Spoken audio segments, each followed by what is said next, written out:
Behind closed doors, the United States and Iran are now reportedly closer than ever to signing a secretive 14-point understanding that could stop another major Middle East war, reopen one of the world's most critical oil routes, and completely reshape the future of Iran's nuclear program. And yet, despite the optimism, officials on both sides are still warning that this deal could collapse at any moment. Hello and welcome, I'm Radhika Dhawad and you're watching The Big Picture. Now, according to reports from Axios, negotiators are now working on a one-page memorandum of understanding between Washington and Tehran. It sounds small, just one page, but the consequences could affect global oil prices, shipping routes, nuclear security, and military tensions across the Middle East. And what is exactly inside this proposed deal? Why is the Strait of Hormuz suddenly at the center of global attention again? And why are American officials saying this is the closest both sides have come to an agreement since the conflict began? The first thing to understand is why the Strait of Hormuz matters so much. Now, this narrow waterway between Iran and Oman is one of the most important shipping lanes on Earth. Roughly 1/5 of the world's oil supply passes through it. Every time tensions rise there, global markets panic, oil prices jump, shipping insurance costs rise, governments worry about energy shocks. So over the past few months, the situation became extremely dangerous. Iran imposed restrictions around the Strait of Hormuz during escalating tensions with the United States and Israel. And in response, the US increased naval operations in the region. The fear was simple. If the strait closed completely, the global economy could feel the impact within days.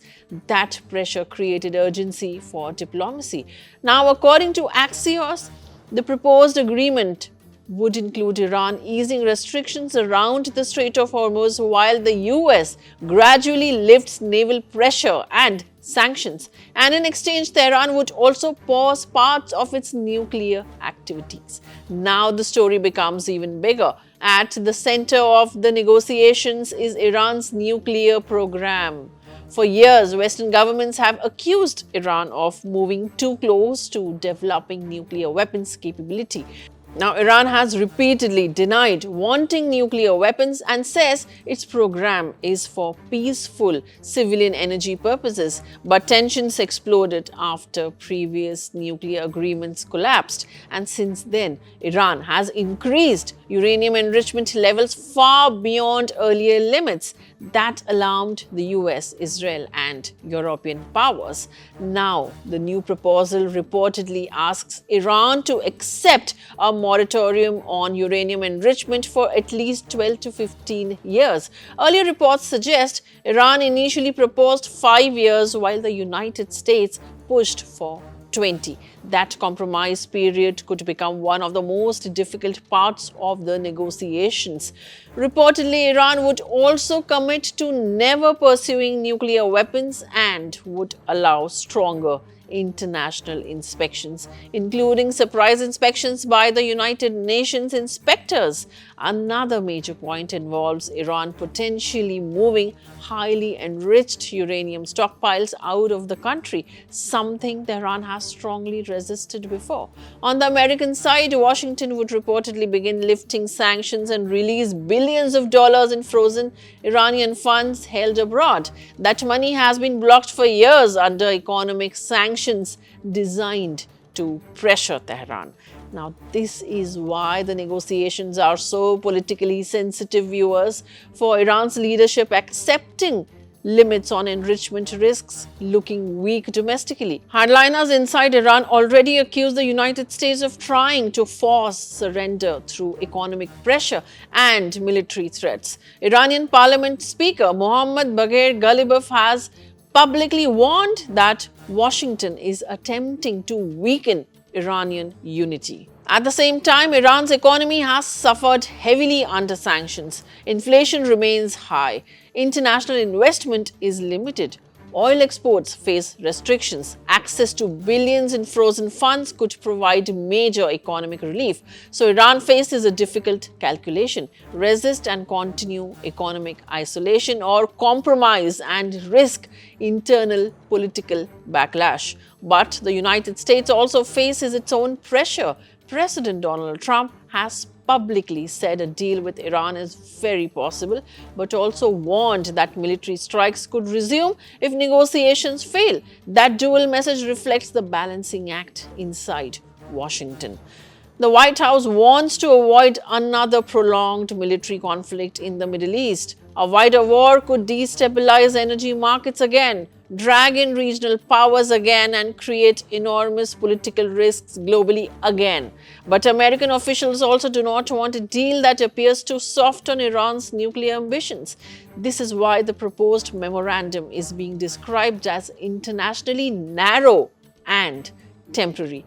It is not a final peace treaty. It is more like a framework to stop escalation and buy time for deeper negotiations. Under the current proposal, the memorandum would officially declare an end to active conflict and launch a 30-day negotiation period for a more detailed agreement.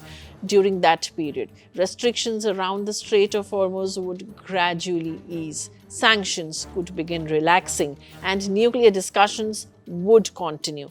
But there is a major catch, viewers. If talks collapse during those 30 days, US officials reportedly say military pressure and naval blockades could quickly return. In other words, this may be a pause in confrontation rather than a permanent solution. And there's another important detail here that many people are missing. Even inside the US administration, officials reportedly remain divided on whether Iran's leadership can actually agree internally. Axios reports suggest that American negotiators believe Iran's political establishment is fractured between moderates and hardliners. Now that matters because any agreement needs buy-in from multiple power centers inside Iran, including political leaders, security institutions, and religious authorities. Without internal consensus, even a signed framework could unravel later. Another interesting aspect is the role of mediators. Reports suggest negotiations have involved intermediaries and could continue in locations like Geneva or Islamabad. Quiet diplomacy through third countries has often been critical in US-Iran negotiations because the two governments do not maintain normal diplomatic relations. And despite all the headlines, Iran still has not officially accepted the proposal. Iranian Foreign Ministry spokesman recently said the US proposal remains under review and Tehran would communicate its position after finalizing internal discussions. That means the next 48 hours could become extremely crucial.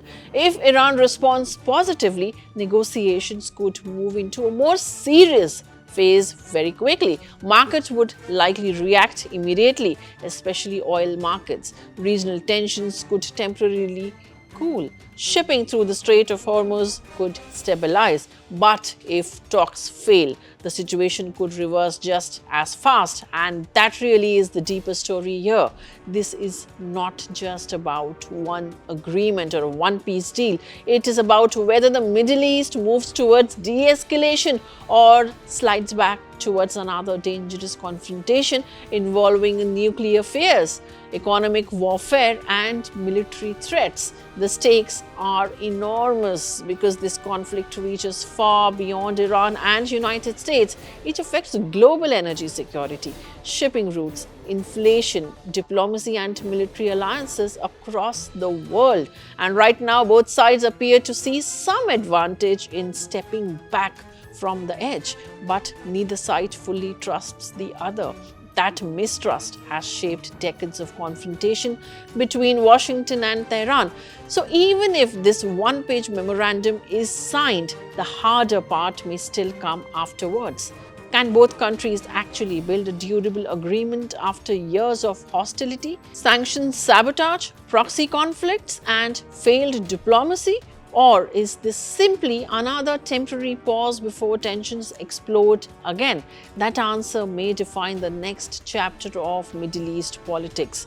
And the world is now waiting for Iran's response. We will be tracking every update as it comes, because what happens in that one-page document will change the world for all of us. Till then, keep watching The Big Picture with me, Radhika Dhawad.